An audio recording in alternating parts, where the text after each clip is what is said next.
the great scores before, and he will probably had good scores in the future. The question is the electorate this time voting to protest, or are they voting for to support a specific option given by the Front National?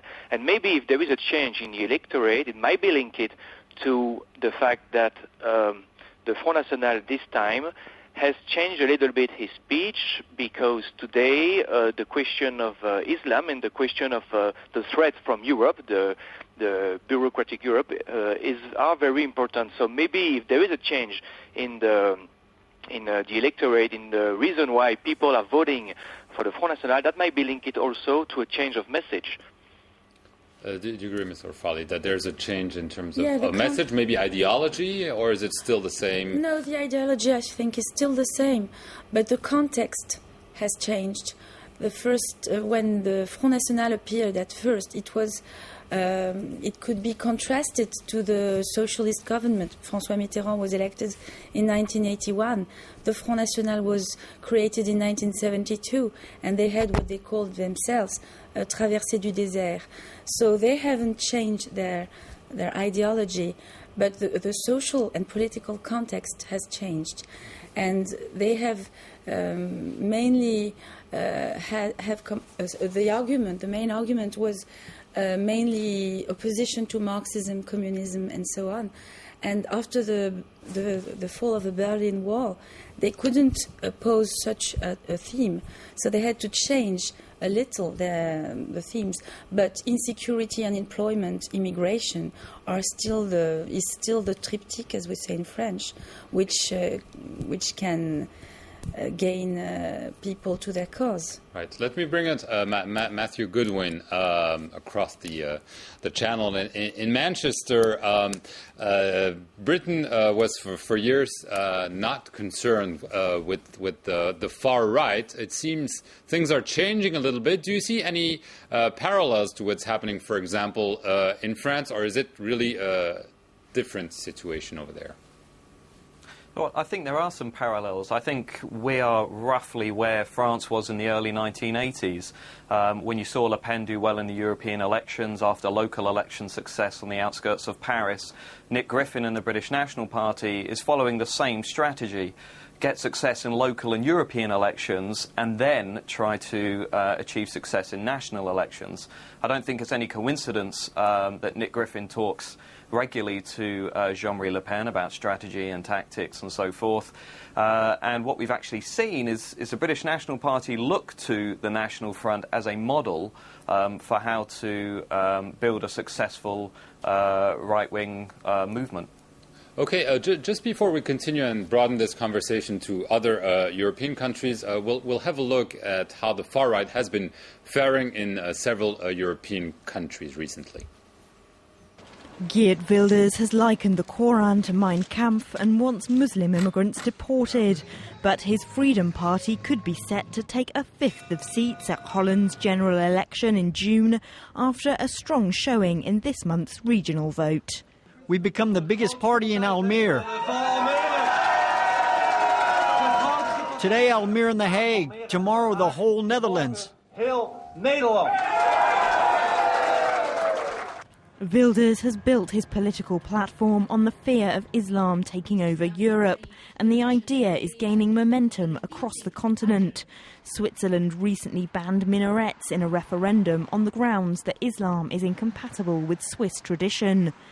Popular resentment of immigration is also fueling right-wing sentiment across Europe. Basically, they have captured the kind of discontent, also the lower of the working class, that doesn't really feel represented in terms of the present interest by the traditional representative groups that have done that in the past. Italy's Lega Nord is one of the most successful right-wing parties. They're a key partner in Berlusconi's ruling coalition and have pushed the government towards increasingly harsh anti-immigrant rhetoric. Whoever comes to our home must come to work and to respect our laws. We will send thieves and criminals back to their countries. Those who commit crime will pay the price. The far right was boosted in last year's European Parliament elections. In the UK, the xenophobic British National Party won 2 seats, one for leader Nick Griffin, who has a conviction for inciting racial hatred and has denied the Holocaust. In Hungary, the overtly anti-Semitic, anti-Gypsy Jobbik movement became the third biggest party. The rise of the far right poses a difficult problem for the EU, as its parliament contains more and more politicians who want to see the union dissolved. Europe may soon be forced to decide how to deal with the extremists in its midst. So we've just had a European tour of the far right. I want to ask Jérôme Jamin from Liège in Belgium. In June there'll be elections, as I mentioned in introductions, in the Netherlands, and the Freedom Party of Herr Willders is slated for a good score. How would you describe Willders in the far right galaxy? To be honest, I consider that Geert Wilders I would not say he's part of the extreme or the far right. Historically, the extreme right speeches, the extreme right discourse, is linked with radical nationalism, with the rejection of enemies inside, like Freemason, Jewish people, communists, and enemies outside, like migrants, so-called fake refugees. I don't think that Geert Wilders goes this way. I think he's more using traditional populist speech, opposing the good people against the elite, the good hard workers against the lazy bureaucrats, the good honest people against the corrupted politicians.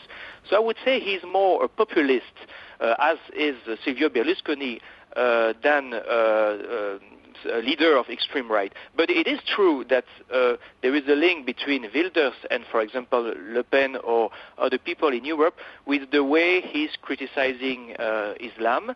And regarding that, I think that the force of Geert Wilders is that he is using liberal values to attack the Quran, to attack Islam. He rejects the Muslim in the name of the equality between men and women. He rejects the Muslim in the name of the defense of homosexuals. He rejects the Muslim in the name of secularism. So I think this way, the way he used those liberal values to reject Islam and the Muslim world, make him a little bit different than Jean-Marie Le Pen or Umberto Bossi from Lega Nord in Italy, for example. I think Le Pen and Umberto Bossi are really part of the extreme right. I would say Geert Wilders is more a populist with a specificity when he's criticizing Islam with liberal values. Okay, Thomas Klau, a quick reaction before we go to the break. Do you agree with this differentiation? Well, it's clear that Geert Wilders is type of a new politician. I would still put him on the far right, and I think the distinction between whether someone is more far right or more right, an extreme right-wing populist is to some extent an interesting academic debate.